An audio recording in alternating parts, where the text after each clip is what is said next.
گلے میں پڑنے والے پھندے کی خنکی انسان کو موت یاد دلا دیتی ہے۔ میں پھانسی کے تختے پر کھڑا ایک ناممکن معجزے کا بے صبری سے منتظر تھا۔ میرا نام حسن ہے۔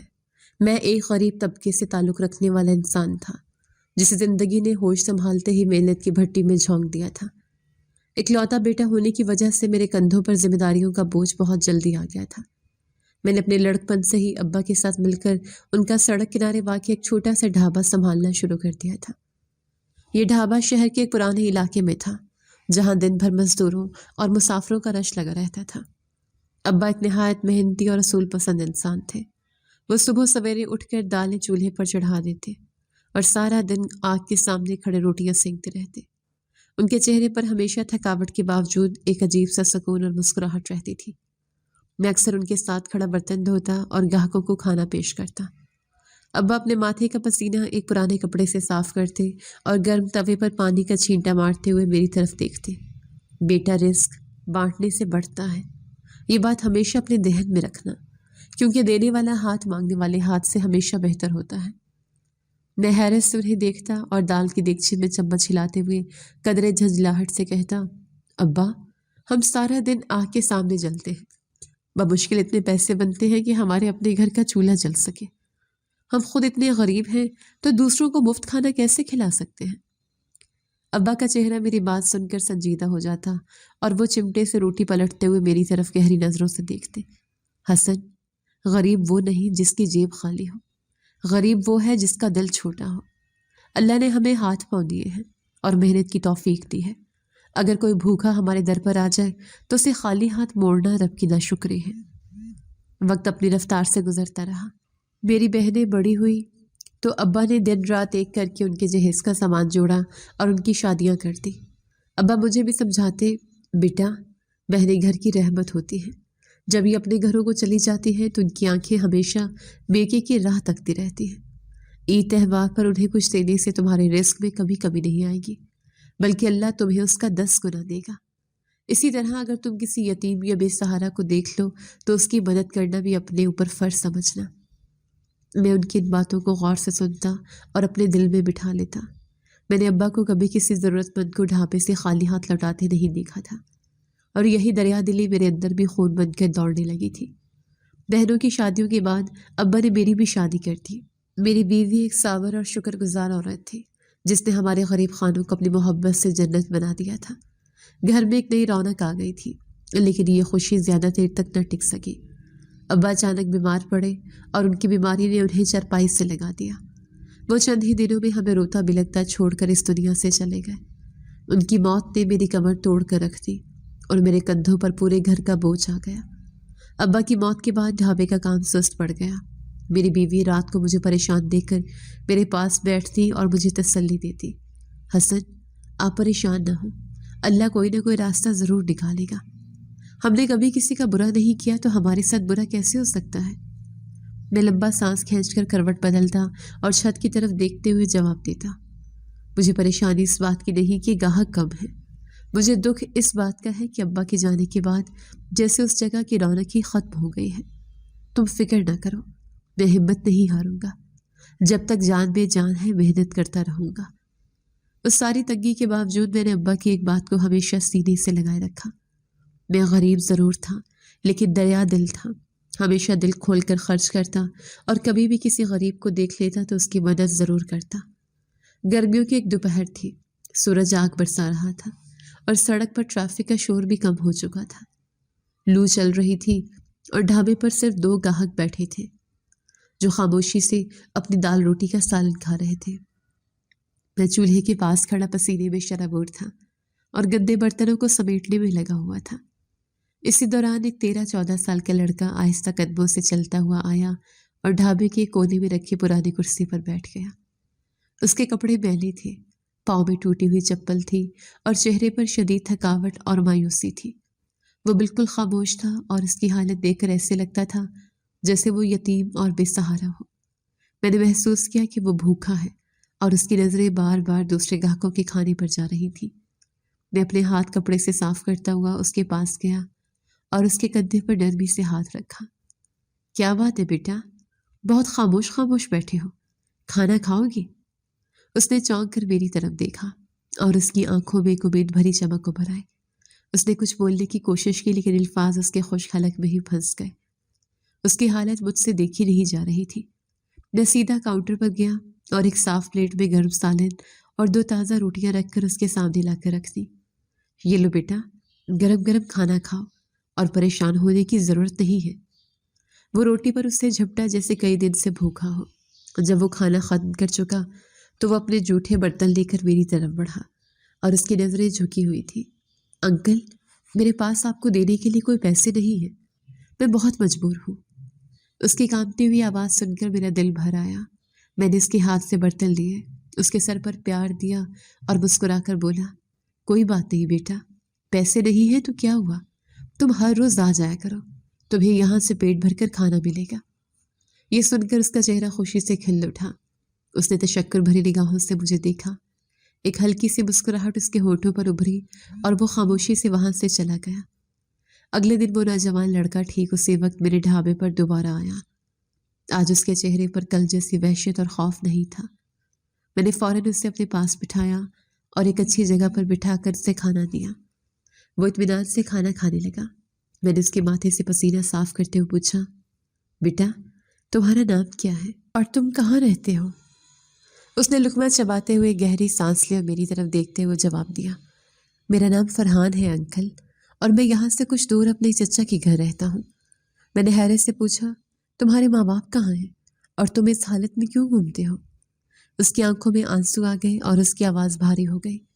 میرے ماں باپ بچپن میں ہی وفات پا گئے تھے۔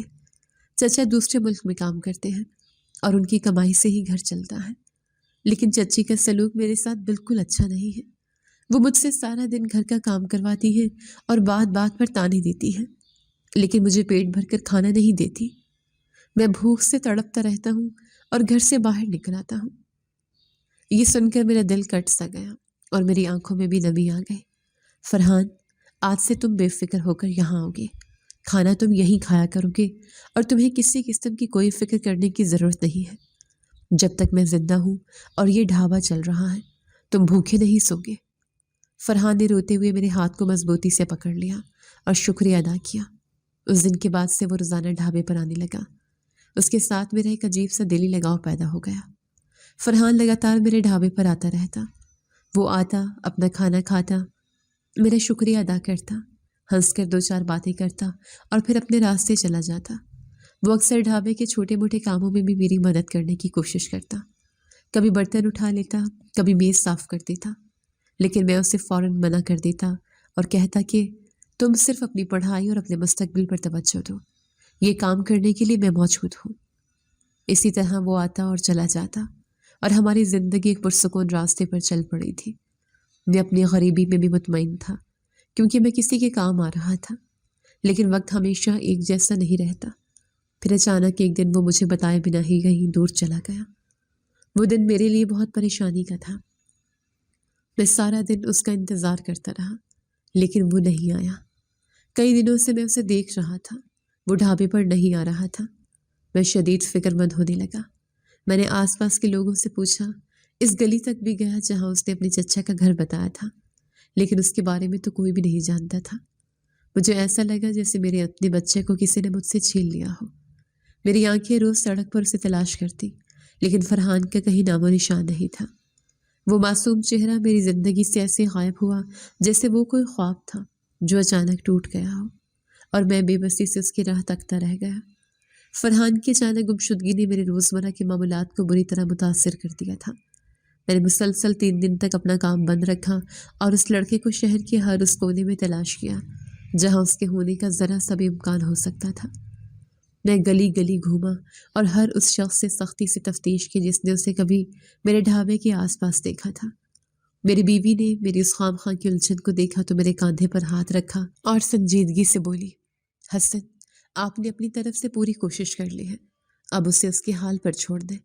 ہو سکتا ہے اس کے چچا اسے اپنے ساتھ کسی دوسرے شہر لے گئے ہوں، یا اس نے خود کوئی نیا راستہ چن لیا ہو۔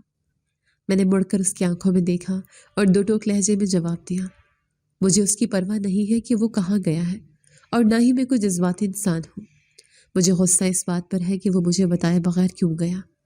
میں نے اس کی ذمہ داری لی تھی، لیکن وہ ایک احسان فراموش کی طرح غائب ہو گیا۔ بہرحال اب جو ہونا تھا ہو گیا۔ میرا وقت قیمتی ہے، میں کل سے دوبارہ اپنا کام شروع کروں گا، اور اس بات کو یہی ختم سمجھو۔ میں نے اگلے دن سیدھا جا کر اپنا ڈھابہ کھولا اور اپنے جذبات کو ایک طرف رکھ کر پوری توجہ کام پر مرکوز کر دی۔ میں نے اپنے کام کے اصولوں کو مزید سخت کر دیا۔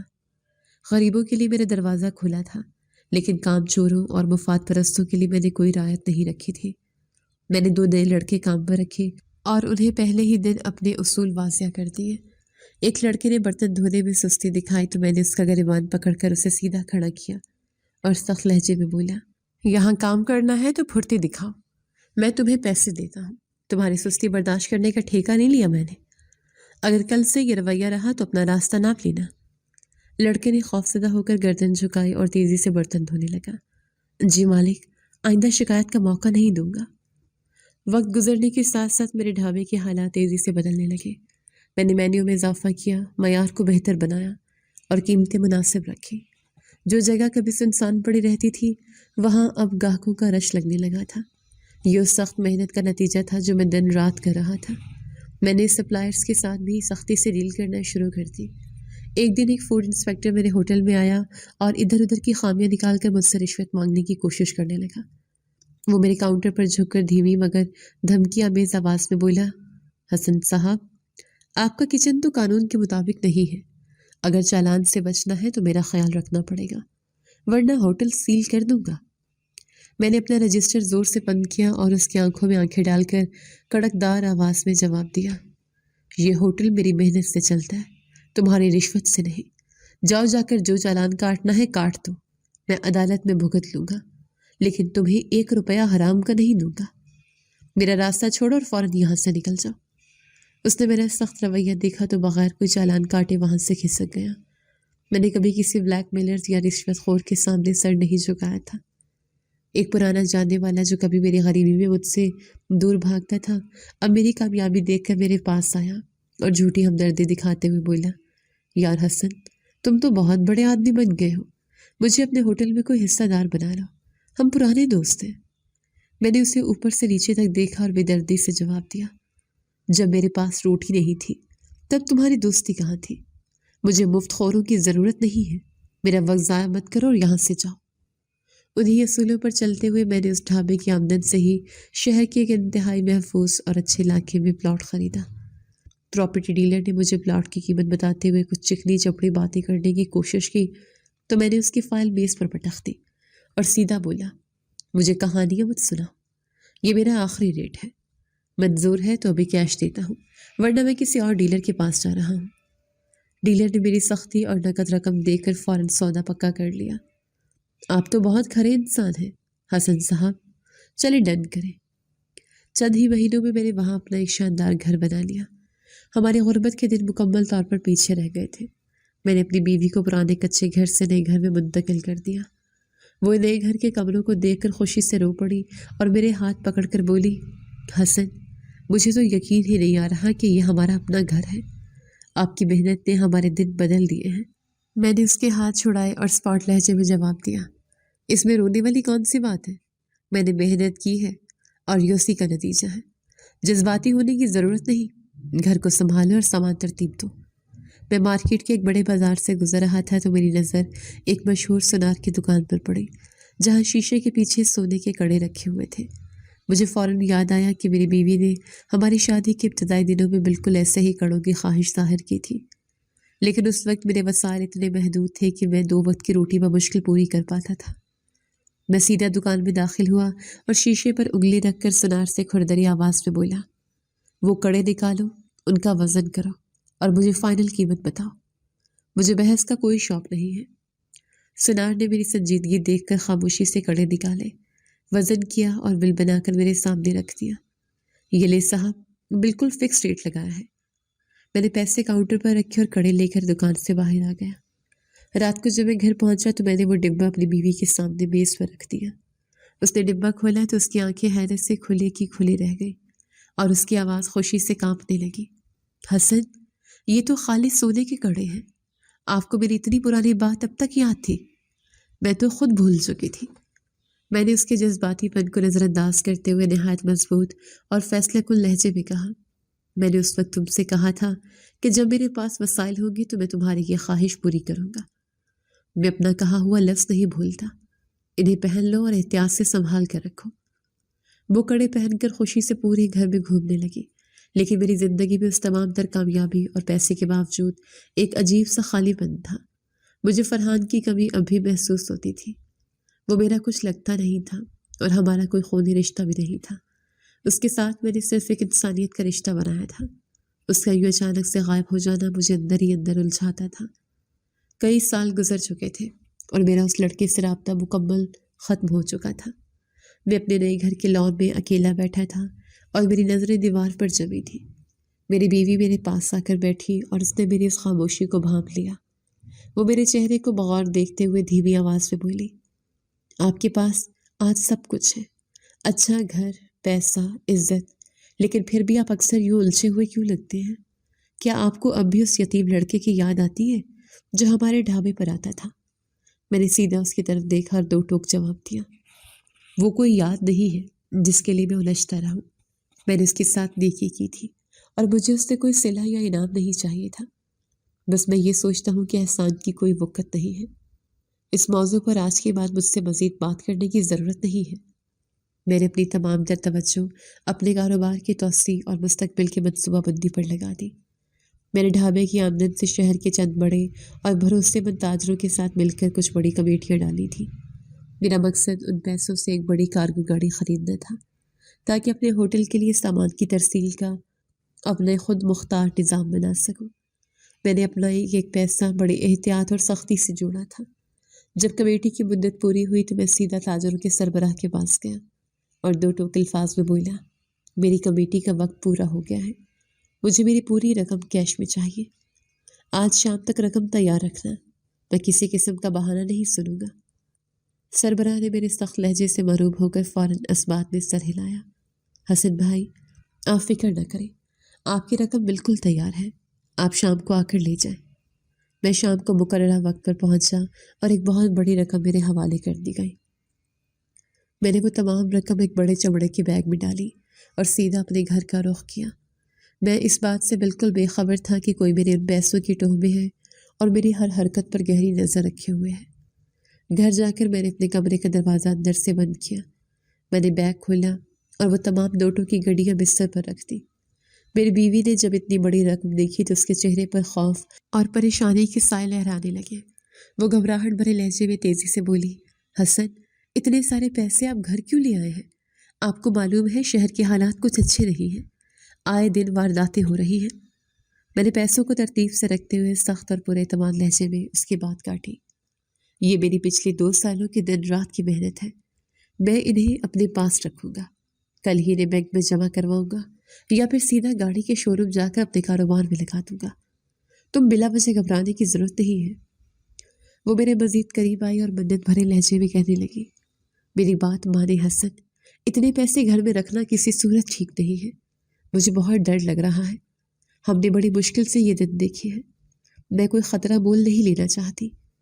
میں نے اس کی بات کو مکمل طور پر نظر انداز کرتے ہوئے سختی سے کہا، خطرے ان لوگوں کے لیے ہوتے ہیں جو ڈر کر جیتے ہیں، میں نے محنت سے یہ پیسے کمائے ہیں اور مجھے اپنی حفاظت کرنا آتی ہے۔ اس رقم کو فوری طور پر الماری کے لاکر میں رکھ دو اور اسے تالا لگا دو، اس کے بعد اس حوالے سے کوئی بحث نہیں ہوگی۔ اس نے میری سختی دیکھ کر مزید کچھ نہیں کہا اور خاموشی سے وہ ساری رقم لاکر میں رکھ کر اسے ایک مضبوط تالا لگا دیا۔ میں نے تسلی کی اور ہم دونوں لیٹ گئے۔ میں دن بھر کی شدید تھکاوٹ اور اپنے کاروبار کے معاملات نپٹانے کے بعد گہری نیند سو رہا تھا، لیکن میری بیوی کے دل میں بیٹھا ہوا ایک انجانا اور گہرا خوف اسے ایک پل کے لیے بھی سونے نہیں دے رہا تھا۔ وہ بار بار کروٹیں بدل رہی تھی اور اس کی بے چینی کمرے کے حبس میں مزید اضافہ کر رہی تھی۔ اس کی آنکھوں میں نیند کا نام و نشان تک نہیں تھا اور اس کا چہرہ کسی آنے والی مصیبت کے خوف سے زرد پڑ چکا تھا۔ اس نے اٹھ کر میز پر رکھا ہوا پانی کا گلاس بھرا اور ایک ہی سانس میں پی کر میری طرف دیکھا۔ اس کے چہرے پر پریشانی کے واضح آثار تھے اور وہ اپنے ہاتھ مسلسل مل رہی تھی، جیسے خود کو کسی بڑی مصیبت کے لیے تیار کر رہی ہو۔ حسن، مجھے بالکل نیند نہیں آ رہی، میرا دل بہت گھبرا رہا ہے، جیسے کچھ بہت برا ہونے والا ہے۔ مجھے ایسا لگ رہا ہے جیسے کوئی ہمارے گھر کے آس پاس چکر لگا رہا ہے۔ ہم نے اتنی بڑی رقم گھر میں رکھ کر بہت بڑی غلطی کی ہے۔ آپ میری بات مانیں اور اٹھ کر ایک بار باہر کا چکر لگا لیں۔ میں نے اپنی نیند خراب ہونے پر غصے سے کروٹ لی اور آنکھیں کھولے بغیر ہی انتہائی درشت اور کھردری آواز میں اسے ڈانٹا۔ تمہارا دماغ خراب ہو گیا ہے، جو خود بھی نہیں سو رہی اور مجھے بھی خام خواہ تنگ کر رہی ہو۔ میں نے تمہیں کہا تھا کہ پیسے الماری کی لاکر میں بالکل محفوظ ہیں اور اس گھر کے تالے کوئی عام انسان نہیں توڑ سکتا۔ میں نے یہ گھر اور یہ دیواریں بہت مضبوط بنوائی ہیں۔ اب چپ کر کے سو جاؤ اور میرا دماغ مت کھاؤ۔ مجھے صبح جلدی اٹھ کر ہوٹل بھی جانا ہے اور سامان بھی منگوانا ہے۔ میری اس قدر سخت اور بے حس بات سن کر وہ خاموش ہو گئی اور ڈرتے ڈرتے اپنے بستر پر دوبارہ لیٹ گئی۔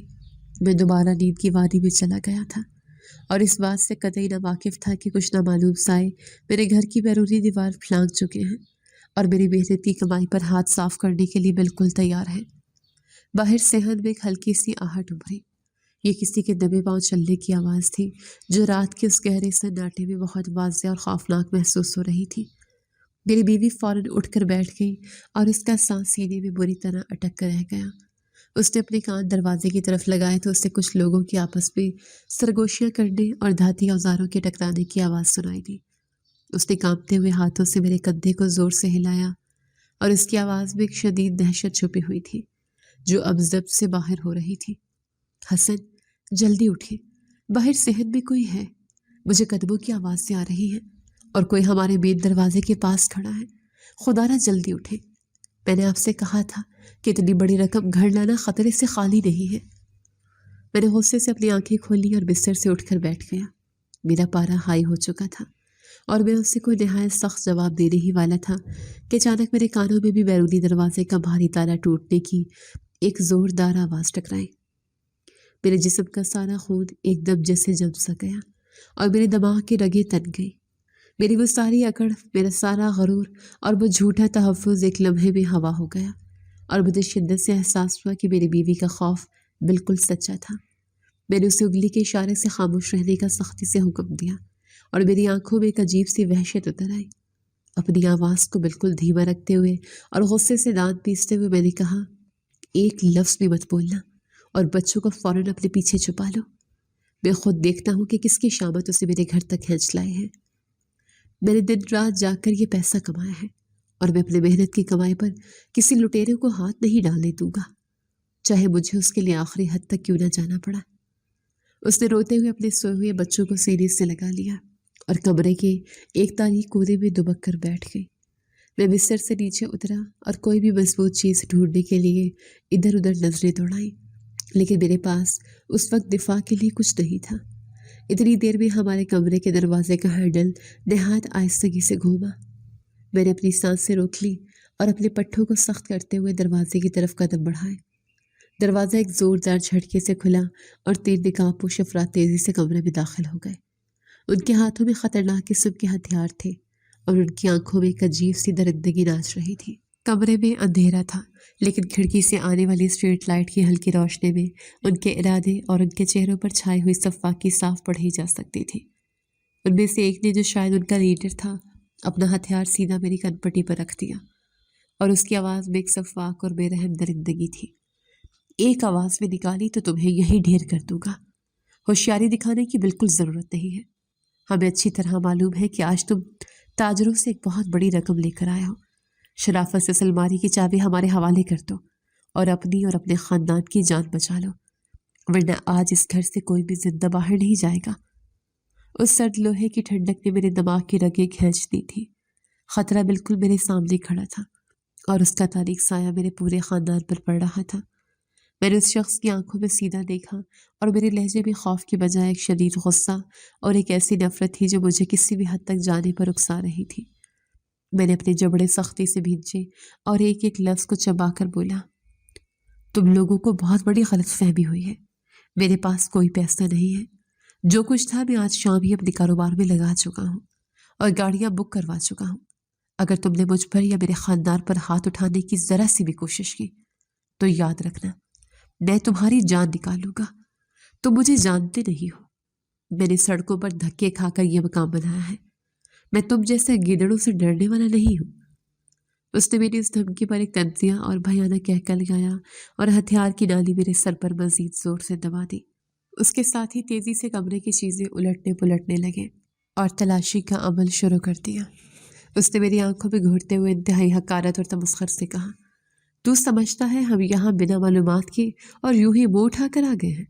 ہم پچھلے کئی دنوں سے تیری ایک ایک حرکت پر نظر رکھے ہوئے تھے۔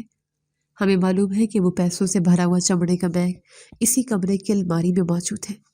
سیدھی طرح چابی نکال، ورنہ میں تیرے ان روتے ہوئے بچوں کے سامنے تیرا وہ حال کروں گا کہ تو زندگی بھر یاد رکھے گا۔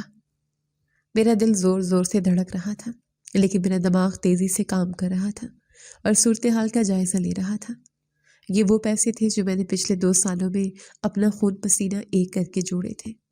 یہ میری دن رات کی وہ محنت تھی جس کی خاطر میں نے کئی راتیں جاگ کر گزاری تھی اور کئی دن بھوکے پیاسے گرم چولہے کے سامنے کھڑے ہو کر کام کیا تھا۔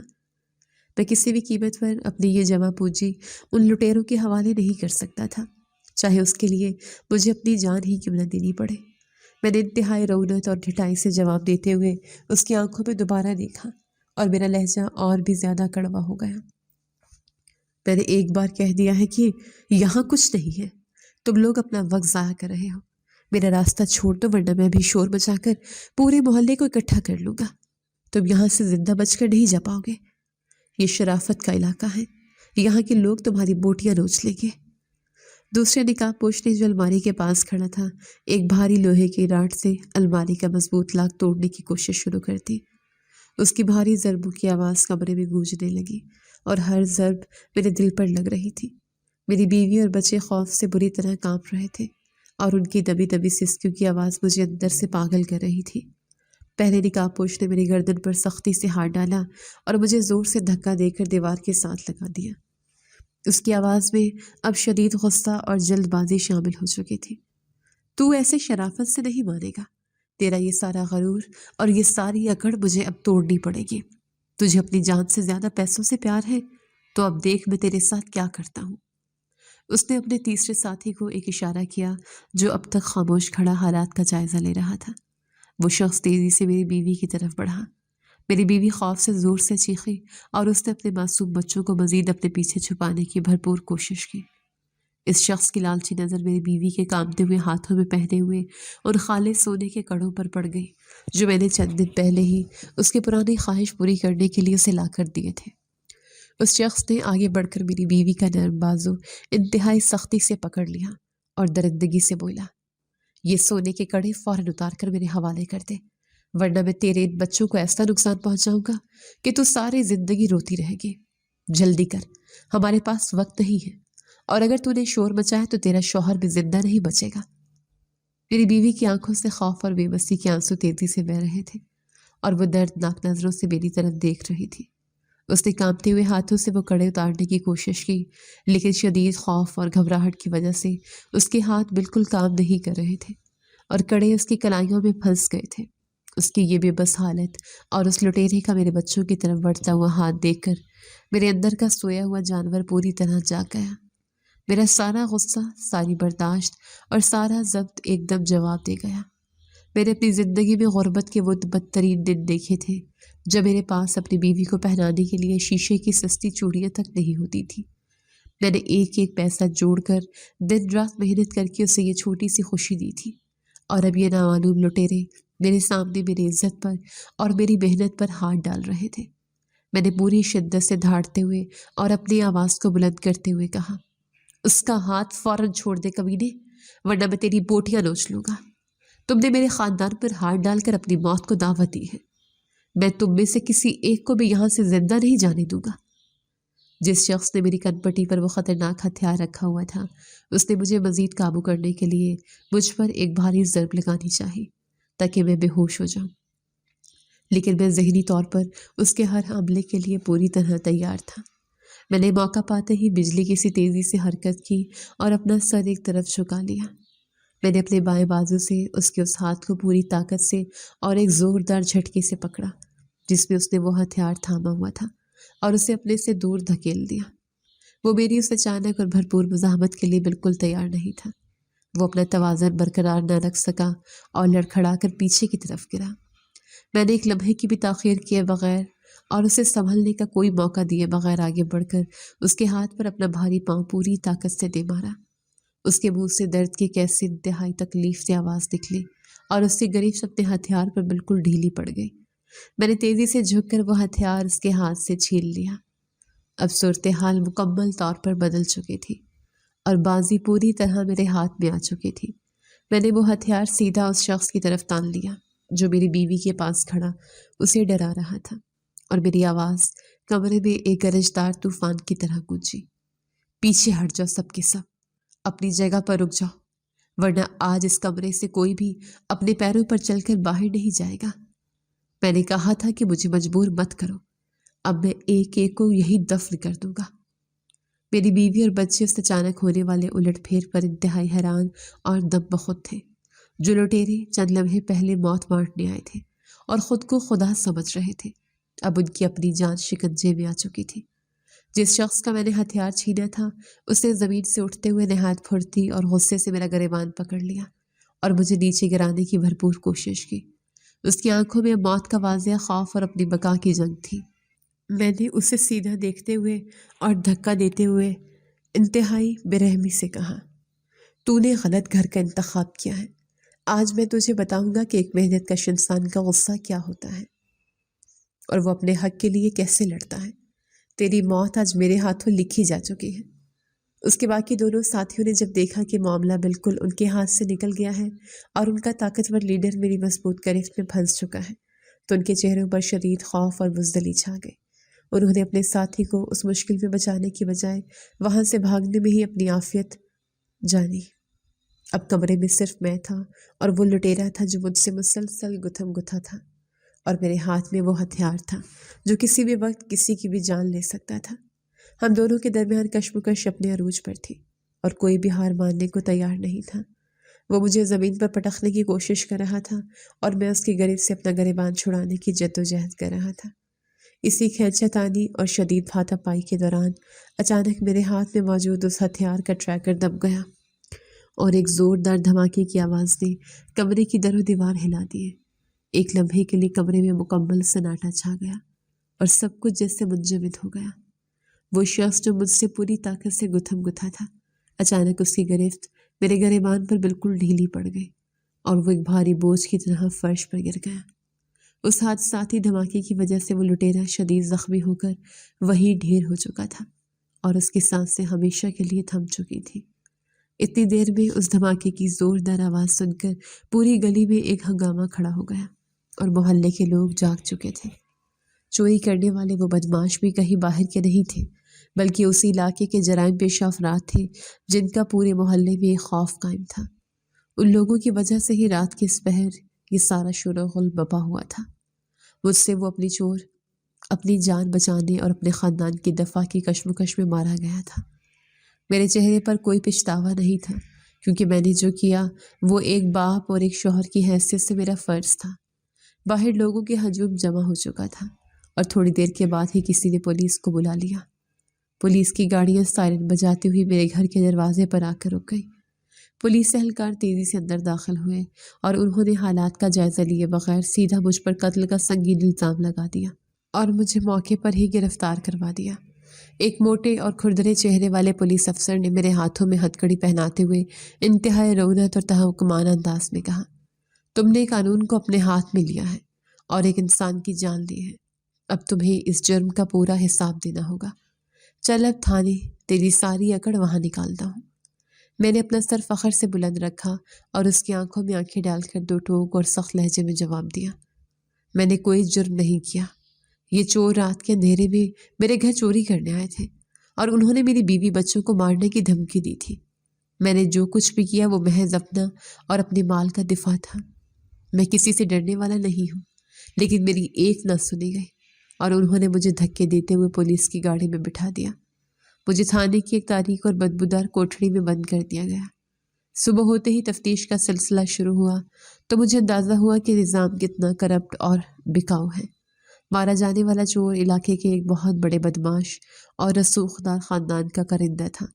انہوں نے پولیس کو بھاری رشوت دے کر کیس کا رخ ہی موڑ دیا تھا۔ میں نے بہت کہا اور چیخ چیخ کر صفائیاں دی کہ یہ لوگ میرے گھر میں چوری کرنے آئے تھے اور میں نے صرف اپنی جان بچائی ہے، لیکن الٹا مجھ پر ہی ارادتاً قتل کا الزام لگا دیا گیا اور مجھے باقاعدہ جیل بھیج دیا گیا۔ میرے گھر کے حالات انتہائی دگرگوں ہو چکے تھے۔ میرا کوئی بھائی نہیں تھا جو میرے لیے تھانوں اور عدالتوں کے چکر لگاتا اور میرے خاندان کا سہارا بنتا۔ میری بیوی اکیلی ان تمام مصیبتوں کا سامنا کر رہی تھی۔ وہ بچوں کے ساتھ گھر میں اکیلی تھی اور دوسری پارٹی کے غنڈے آئے دن اسے دھمکیاں دے رہے تھے۔ وہ گلی میں کھڑے ہو کر آوازیں کستے اور اسے کیس واپس لینے پر مجبور کرتے۔ ایک دن میری بیوی مجھ سے ملنے جیل میں آئی۔ اس کا چہرہ اترا ہوا تھا اور اس کی آنکھوں میں خوف کے گہرے سائے تھے۔ اس نے سلاخوں کے پار سے روتے ہوئے اور بے بس لہجے میں کہا، حسن، ہم مکمل طور پر برباد ہو گئے ہیں۔ وہ لوگ بہت طاقتور اور ظالم ہیں۔ وہ مجھے اور بچوں کو راستے میں روک کر دھمکیاں دیتے ہیں۔ میرا اس گھر میں رہنا محال ہو گیا ہے۔ میں بہت خوفزدہ ہوں کہ وہ ہمارے بچوں کو کچھ نہ کرتے۔ میں نے سلاخوں کو مضبوطی سے پکڑا اور بغیر کسی کمزوری یا گھبراہٹ کے انتہائی فیصلہ کن اور مضبوط آواز میں اسے جواب دیا، تم بالکل نہیں گھبراؤ گی اور نہ ہی ان کے سامنے کمزوری دکھاؤ گی۔ تم آج ہی اپنا گھر بار چھوڑ کر بچوں کو لے کر اپنے میکے چلی جاؤ اور جیسے تیسے کر کے وہاں سے ایک اچھا اور ایماندار وکیل کرو۔ میں ان گیدڑوں اور بدماشوں کے سامنے اپنا سر ہرگز نہیں جھکاؤں گا۔ حق اور سچ کی ہمیشہ جیت ہوتی ہے، تو بس میرا ساتھ دینا۔ میری سختی اور حوصلہ دیکھ کر اس نے آنسو صاف کیے اور اس بات میں سر ہلاتے ہوئے وہاں سے چلی گئی۔ اس نے اپنا سارا زیور بیچ کر اور جیسے تیسے کر کے ایک وکیل کیا اور خود اپنے میکے منتقل ہو گئی۔ لیکن حالات میرے حق میں بالکل نہیں تھے۔ میرے خلاف تمام جھوٹے ثبوت اور گواہ جمع ہو گئے تھے۔ میری بیوی چاہتے ہوئے بھی کچھ نہیں کر سکتی تھی کیونکہ دوسری پارٹی کا پلہ ہر لحاظ سے بھاری تھا۔ پانی کی طرح پیسے لگائے گئے تھے اور ہر سطح پر رشوتیں دی گئی تھیں۔ پولیس کی تفتیش سے لے کر گواہوں کے بیانات تک سب کچھ خریدا جا چکا تھا۔ مہینوں کی ذلالت اور پیشیوں کے بعد آخرکار وہ دن آ ہی گیا جب مجھے عدالت میں اپنے حتمی فیصلے کے لیے لے جایا گیا۔ اس دن مجھے پوری امید تھی کہ یہ بکا ہوا نظام مجھے پھانسی کی سزا ہی سنائے گا۔ عدالت کا کمرہ کھچا کھچ بھرا ہوا تھا۔ دوسری پارٹی کے لوگ انتہائی تکبر اور غرور کے ساتھ سینہ چوڑا کیے بیٹھے تھے۔ میری بیوی ایک کونے میں کھڑی تھی اور اس کی آنکھوں سے بے بہا آنسو مسلسل بہہ رہے تھے۔ میرے معصوم بچے بے بسی اور خوف سے مجھے کٹہرے کی طرف جاتے دیکھ رہے تھے۔ ان کی آنکھوں کا وہ درد مجھ سے سہا نہیں جا رہا تھا، لیکن میں نے اپنے چہرے پر کوئی کمزوری ظاہر نہیں ہونے دی۔ مجھے کٹہرے میں کھڑا کر دیا گیا۔ میں نے اپنا چہرہ نیچے لٹکا رکھا تھا اور اپنے دل میں اللہ سے اپنے گناہوں کی معافی مانگ رہا تھا۔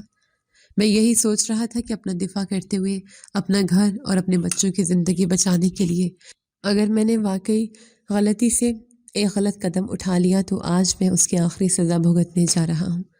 مجھے اپنے کیے پر کوئی شرمندگی نہیں تھی، لیکن اپنے خاندان کے بکھر جانے کا دکھ ضرور تھا۔ اچانک کمرہ عدالت میں خاموشی چھا گئی اور عدالتی عملے نے جج کے آنے کا اعلان کیا۔ جج صاحب آ کر اپنی کرسی پر بیٹھے اور انہوں نے کیس کی فائل کھولی۔ کمرے میں ایک سوئی کی گرنے کی بھی آواز سنی جا سکتی تھی۔ جج نے فائل پڑھتے ہوئے ایک نظر کٹہرے کی طرف اٹھائی اور مجھے دیکھا تو جج مجھے دیکھ کر اچانک سے اپنی کرسی سے اٹھ کھڑا ہوا اور اس کی حیرت زدہ آواز پورے کمرے میں گونجی، انکل آپ؟ میں نے جو اپنی پریشانی اور سوچوں میں گم چہرہ نیچے لٹکائے کھڑا تھا، اس کی یہ بے ساختہ آواز سن کر اپنا سر اٹھا کر سیدھا جج کی طرف دیکھنے لگا۔ میں اسے دیکھ کر بالکل ہکا بکا رہ گیا۔ میرا دماغ جیسے سن ہو گیا اور میری آنکھوں کو اپنے دیکھے پر یقین نہیں آ رہا تھا۔ یہ چہرہ میرے لیے بہت جانا پہچانا تھا۔ یہ کوئی اور نہیں بلکہ یہ وہی یتیم لڑکا فرحان تھا۔ وہ فرحان جو برسوں پہلے میرے ڈھابے پر بھوکے پیٹ آیا کرتا تھا اور جسے میں نے اپنے ہاتھوں سے کھانا کھلایا تھا۔ آج وہ ایک باوقار سیاہ کوٹ پہنے انصاف کی سب سے بڑی کرسی پر بیٹھا تھا۔ وہ اپنی کرسی سے نیچے اترا اور تمام عدالتی پروٹوکول کو ایک طرف رکھتے ہوئے سیدھا کٹہرے کی طرف آیا۔ اس نے آ کر مجھے سب کے سامنے مضبوطی سے گلے لگا لیا۔ کمرہ عدالت میں موجود سب لوگ یہ منظر سامنے دیکھ کر شدید حیران اور پریشان تھے کہ ایک جج ایک قتل کے ملزم کے ساتھ ایسا سلوک کیوں کر رہا ہے۔ دوسری پارٹی کے وکیلوں کے چہروں پر ہوائیاں اڑنے لگی تھی۔ وہ مجھ سے الگ ہوا اور اس کی آنکھوں میں ایک شدید احترام اور تشکر کا جذبہ تھا۔ اس نے میری طرف دیکھتے ہوئے ایک مسکراہٹ کے ساتھ اپنا سر ہلایا اور واپس جا کر اپنی کرسی پر بیٹھ گیا۔ اس نے عدالت کے کٹہرے میں کھڑے مخالف وکیلوں کو سخت نظروں سے دیکھا اور کیس کی تمام فائلیں ایک طرف رکھ دی۔ یہ وہی فرحان تھا جو میرے ڈھابے پر روزانہ کھانا کھانے آتا تھا اور پھر اچانک سے ایک دن غائب ہو گیا تھا۔ اس نے پورے روب اور دبدبے کے ساتھ اپنا حتمی فیصلہ سنانا شروع کیا۔ اس نے پورے مجمع کو مخاطب کرتے ہوئے انتہائی گرجدار اور واضح آواز میں کہا، میں نے اس کیس کے تمام حقائق اور پولیس کی تفتیش کا بغور جائزہ لیا ہے، اور یہ بات بالکل واضح ہے کہ ملزم نے اپنے گھر میں گھسنے والے مسلح ڈاکو سے اپنا دفاع کرتے ہوئے انتہائی مجبوری میں اپنی جان اور اپنی مال بچایا ہے۔ اس لیے قانون کی نظر میں ان پہ کوئی جرم عائد نہیں ہوتا اور نہ ہی انہیں اس کی کوئی سزا دی جا سکتی ہے، کیونکہ یہی ہمارا قانون ہے کہ ہر شہری کو اپنی جان اور مال کے تحفظ کا پورا حق حاصل ہے۔ اس نے مخالف پارٹی پر کڑی تنقید کی اور پولیس کی ناقص تفتیش پر برہمی کا اظہار کرتے ہوئے پورے منطقی دلیل کے ساتھ مجھے موقع پر ہی باعزت بری کر دیا۔ عدالت میں موجود میری بیوی نے خوشی سے سجدہ شکر ادا کیا اور بچوں کے چہروں پر ایک نئی زندگی لوٹ آئی۔ دوسری پارٹی کے لوگ سر جھکائے ذلت کے ساتھ عدالت سے باہر نکل گئے۔ تمام کاغذی کارروائی مکمل ہو گئی اور میں ایک آزاد انسان کی حیثیت سے عدالت سے باہر نکلنے لگا تو فرحان نے مجھے اپنے چیمبر میں بلا لیا۔ وہ اپنی کرسی سے اٹھ کر دوبارہ میرے پاس آیا اور مجھے گلے ملا۔ اس کی آنکھوں میں نمی تھی اور اس کی آواز میں ایک عجیب سا درد تھا۔ اس نے میرے ہاتھ چومتے ہوئے نہایت جذباتی اور احترام بھرے لہجے میں بولا، آپ کے اس مفت اور محبت بھرے کھانے کی وجہ سے ہی شاید میں آج تک زندہ ہوں اور اس مقام تک کھڑا ہوں، نہیں تو اس وقت بھوک میری ہڈیوں میں رچ چکی تھی اور میں موت کے کنارے پر تھا۔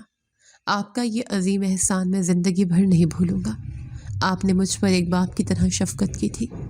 میں نے اس کے کندھے پر ہاتھ رکھا اور اسے اپنے گلے سے لگاتے ہوئے اپنا وہی پرانا اور مضبوط لہجہ برقرار رکھتے ہوئے بولا، میں نے تم پر کوئی احسان نہیں کیا تھا بیٹا، میں نے صرف اپنا انسانی فرض ادا کیا تھا اور اپنے باپ کی اس نصیحت پر عمل کیا تھا کہ غریب کا پیٹ بھرنے سے رب راضی ہوتا ہے۔ لیکن آج سچ مچ ایک انسان ہونے کے ناطے تم نے مجھ پر بہت بڑا احسان کر دیا ہے اور میری جان بچا لی ہے۔ فرحان نے فوراً نفی میں سر ہلایا اور انتہائی عاجزی سے بولا، احسان میں نے بھی نہیں کیا انکل، میں نے جو سچ تھا اور جو انصاف تھا وہی کیا ہے۔ میں اس کرسی پر بیٹھ کر کسی بے گناہ کو سزا نہیں دے سکتا تھا، یہ میرا فرض تھا۔ میں نے اس کے اس شاندار مقام اور اس کی اس ترقی پر حیرت کا اظہار کیا اور اس سے پوچھا کہ وہ اتنے کم وقت میں اتنے بڑے عہدے تک کیسے پہنچ گیا۔ اس نے میرے پاس صوفے پر بیٹھتے ہوئے اپنی جدوجہد کی داستان سنانا شروع کی اور اس کے چہرے پر ایک فخر تھا۔ اس نے مجھے بتایا کہ وہ ایک غریب گورنمنٹ اسکول میں پڑھتا تھا، لیکن اس نے دن رات ایک کر کے محنت کی اور میٹرک کے امتحان میں پورے بورڈ میں ٹاپ کیا تھا۔ اس کی اس شاندار کامیابی کی وجہ سے اسے ایک بہت بڑے اور نامور کالج میں مکمل اسکالرشپ پر ایڈمیشن مل گیا تھا۔ وہ صبح کے ٹائم کالج جاتا اور وہاں دل لگا کر پڑھائی کرتا اور شام کو اپنے اخراجات پورے کرنے کے لیے ایک مقامی ہوٹل میں برتن دھونے کا کام کرنا شروع ہو گیا تھا۔ اس نے بھوک اور تھکاوٹ کو کبھی اپنی راہ کی رکاوٹ نہیں بننے دیا۔ بس اس کے بعد اس کی اس انتھک محنت اور سچی لگن کو کامیابیاں ملتی گئیں اور وہ اپنی قابلیت کے بل بوتے پر اس اعلیٰ عہدے تک پہنچ گیا۔ اس کی یہ ساری باتیں سن کر مجھے اس نوجوان پر شدید رشک آنے لگا، جس نے انتہائی مشکل حالات میں بھی خود کو اتنا مضبوط رکھا اور حالات کے سامنے کبھی ہار نہیں مانی۔ اس کی کہانی سن کر مجھے میری اپنی جدوجہد یاد آ گئی۔ مجھے آج ایک بہت بڑا سبق بھی ملا تھا۔ انسان اگر خالص نیت کے ساتھ کوئی عمل کرے تو اس کا صلہ اسے دنیا میں ہی مل جاتا ہے، اور کوئی بھی نیکی کبھی رائیگاں اور ضائع نہیں ہوتی۔ اللہ اپنے بندوں کے اچھے اعمال کا بدلہ ایسے راستوں سے دیتا ہے جہاں سے انسان کے گمان میں بھی نہیں ہوتا۔ میں نے فرحان کو ڈھیروں دعائیں دی اور اپنے خاندان کے ساتھ ایک نئی اور پرسکون زندگی کا آغاز کرنے کے لیے گھر کی طرف چل پڑا۔ میری آج کی کہانی فرحان کے نام۔